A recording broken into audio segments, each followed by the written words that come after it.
l'électricité se pose avec acuité dans la province du Kasaï central. Les habitants vivent au quotidien avec les délestages. Nous sommes desservis en eau potable 3 fois par semaine, soit le lundi, le mercredi et le vendredi. Ils nous ont fourni le courant la semaine dernière, puisqu'ils ont appris l'arrivée du ministre.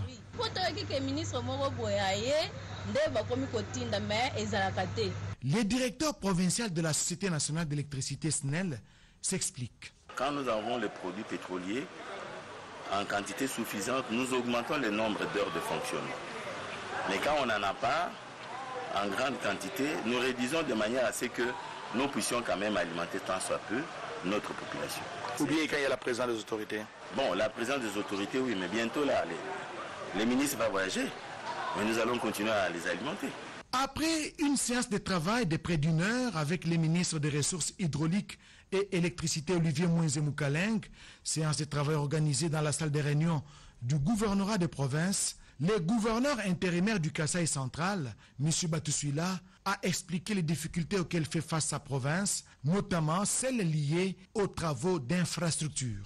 Lorsqu'on a construit cette centrale, on n'a pas tenu compte de l'extension de la ville. À tel point qu'aujourd'hui, l'espace qui est desservi en eau ne répond même pas à 10% de l'étendue de la ville de Kalangou. Le ministre des Ressources hydrauliques et électricité Olivier Mouinzé a rassuré la population sur les efforts que déploie le gouvernement de la République pour électrifier en permanence la province du Kasaï central. Pour pallier à la desserte en électricité de la ville de Kananga, la SNEL a déjà travaillé sur la centrale thermique.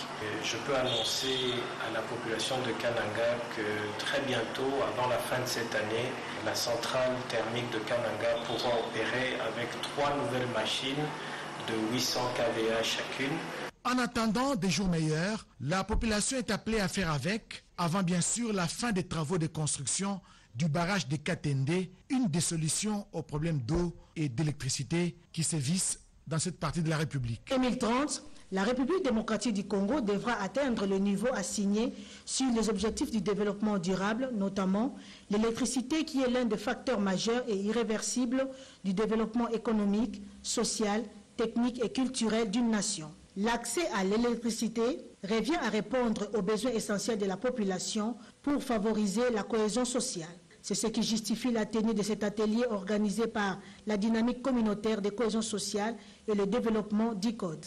Au cours de ces assises, les acteurs de la société civile ont réfléchi sur le moyen à mettre en place en vue de soutenir l'action de la Société nationale d'électricité qui doit protéger ses outils et ainsi améliorer la qualité des services à fournir à la population.